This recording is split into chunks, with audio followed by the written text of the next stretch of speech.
नमस्कार, सुप्रभात बच्चों। कैसे हैं आप सभी?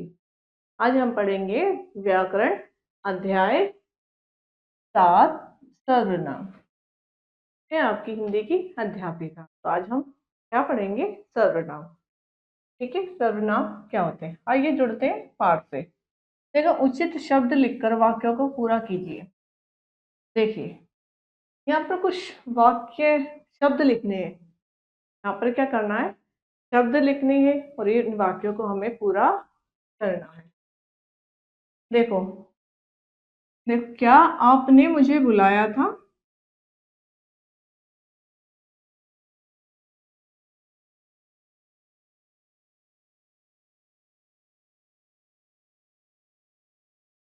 क्या आपने मुझे बुलाया था?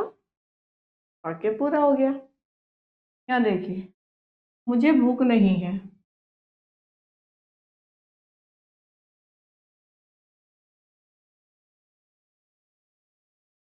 क्या नहीं है मुझको? भूख नहीं है। क्या मैं यहाँ बैठ सकता हूँ?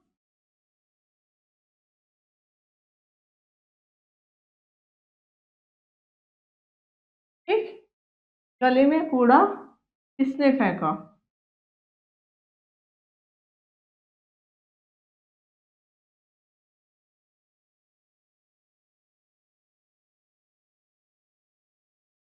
ठीक है। देखिए, हमारे जो वाक्य हैं इनमें एक शब्द लगाना है और इनको पूरा करना है। जैसे, क्या आपने मुझे बुलाया था? या मुझे भूख नहीं है? क्या मैं यहाँ बैठ सकता हूँ? गली में कूड़ा किसने फेंका? अब पढ़िए, चित्रों के साथ साथ लिखे वाक्यों को पढ़िए। देखो, ये चित्र है, चित्रों के साथ लिखे हैं। अनुज ने अनुज के दोस्त को अनुज के घर खाने पर बुलाया। अनुज ने अपने दोस्त को अपने घर पर खाने पर बुलाया। ठीक। शिवम ने शिवम के छोटे भाई को शिवम की साइकिल दी। शिवम ने अपने छोटे भाई को अपनी साइकिल दी। ये समझ में आए वाक्य? देखो, चित्र के साथ साथ हम पढ़ रहे हैं इधर से ये वाला। तो बच्चों देखो, चित्र के साथ साथ दिए गए दो तरह के वाक्यों को आपने पढ़ा। क्या पढ़ा बच्चों आपने? जो हम चित्र के साथ बिल्कुल सामने, बिल्कुल जो साथ साथ वाक्य दे रखे, हमने उनको पढ़ा या आपने उनको पढ़ा। पहले वाक्य में पढ़ने से बड़े अटपटे हैं, लग रहे हैं। पहले वाक्य कैसे लग रहे हैं? बड़े अटपटे से, बहुत अजीब से, क्योंकि उनमें एक ही शब्द संज्ञा का प्रयोग बार बार किया गया है। देखो, जैसे शिवम 3 बार प्रयोग किया है, अनुज 3 बार प्रयोग किया है। ठीक है, ये सब। तो जबकि दूसरे वाक्य प्रभावशाली व सार्थक लग रहे हैं। दूसरे वाक्य कैसे लग रहे हैं? प्रभावशाली और सार्थक। क्या आपने इन दोनों वाक्यों के अंतर को जाना? पहले वाक्य कैसे लग रहे हैं? बहुत अजीब, अटपटे से, अजीब से। दूसरे वाक्य कैसे लग रहे हैं? सार्थक लग रहे हैं। तो क्या आपने इनका अंतर जाना? देखिए, पहले वाक्य में संज्ञा शब्दों का बार बार प्रयोग होने से वे प्रभावशाली नहीं बन पाए। किसका? संज्ञा शब्दों का जब बार बार लगातार प्रयोग हुआ तो वो प्रभावशाली नहीं बन पाए।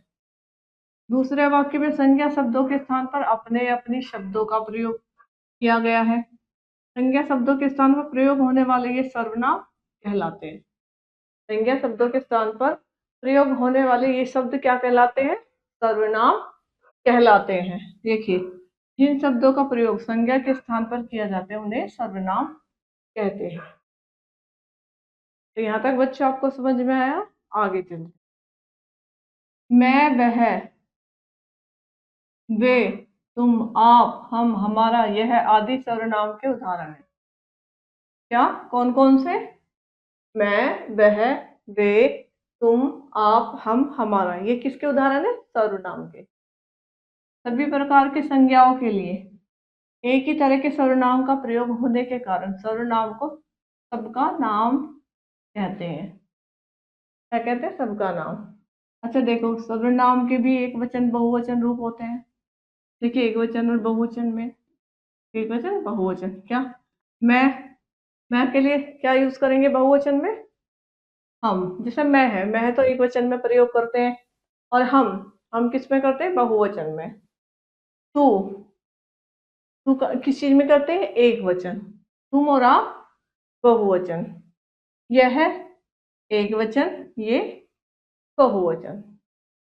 ऐसी वह के लिए वे, इसका इसके, इनका इन्हें, उस उसका, उन उनका उन्हें।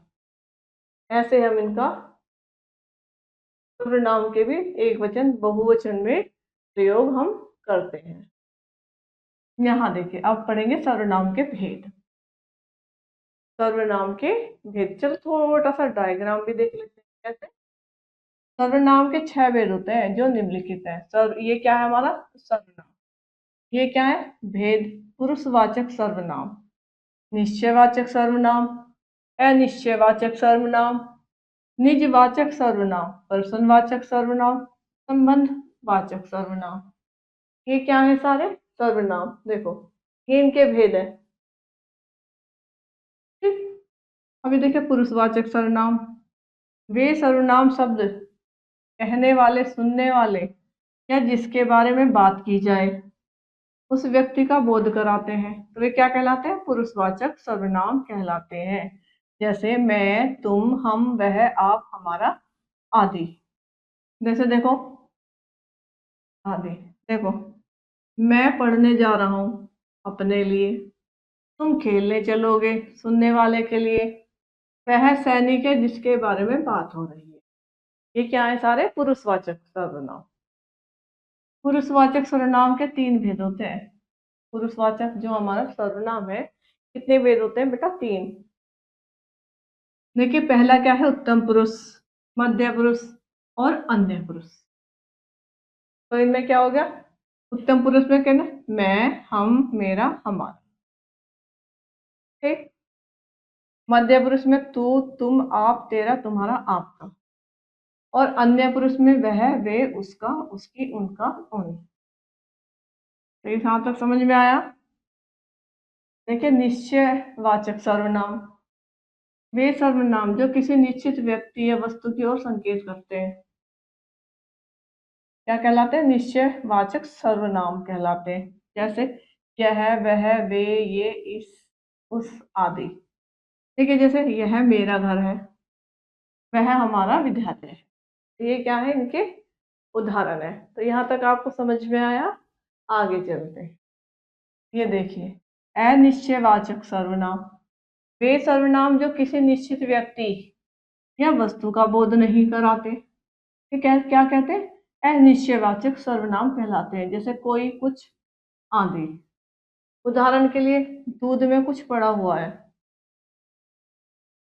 इनका कोई निश्चित बोध नहीं है। क्या नहीं है? निश्चित बोध। पेड़ के पीछे कोई छिपा है, जैसे ये कुछ हो गया, ये कोई हो गया। ठीक। निजवाचक सर्वनाम, जिन सर्वनाम शब्दों का प्रयोग कर्ता स्वयं के लिए करता है। निजवाचक, जिनका प्रयोग जो करता है, जो निज अपने लिए करता है, वे निजवाचक सर्वनाम कहलाते हैं। जैसे खुद, स्वयं, अपने, आप आदि। ठीक। देखो उदाहरण, मैं अपना सामान स्वयं संभालती हूँ। तो कर्ता ने किसका? अपने लिए करा ना प्रयोग। माँ, मैं अपना गृह कार्य अपने आप कर लूंगी, अपने लिए किया कर्ता ने। तो ये सब क्या हो गया? निजवाचक। प्रश्नवाचक सर्वनाम, जिन सर्वनामों का प्रयोग प्रश्न करने के लिए किया जाता है, ये प्रश्नवाचक सर्वनाम कहलाते हैं। जैसे कब, कहाँ, क्यों, क्या आदि। प्रश्नवाचक के लिए जैसे हम कौन, कब, कहाँ, कैसे, क्यों, जिनमें प्रश्न किए जाते हैं, तो क्या कहलाते हैं? प्रश्नवाचक सर्वनाम कहलाते हैं। जैसे तुम कहाँ से आ रहे हो, तुम क्या खाओगे, ये सब। ठीक है। संबंधवाचक सर्वनाम, किसी वाक्य में प्रयुक्त 2 सर्वनाम जो एक दूसरे पर आश्रित या संबंधित हो, संबंधवाचक संबंध सर्वनाम कहलाते हैं। क्या कहलाते हैं? संबंधवाचक सर्वनाम कहलाते हैं। जैसे जो सो, जैसा वैसा, जिसका उसका आदि। देखिए उदाहरण के लिए, जो दौड़ में प्रथम आया उसे पुरस्कार मिला। जो मेहनत करेगा वही कक्षा में प्रथम आएगा। तो आज का अध्याय सर्वनाम हमारा यहीं समाप्त होता है। मैं आशा करती हूँ कि आपको समझ में आया होगा, और हम मिलेंगे एक नए अध्याय के साथ नई कक्षा में। जब तक के लिए नमस्कार, धन्यवाद।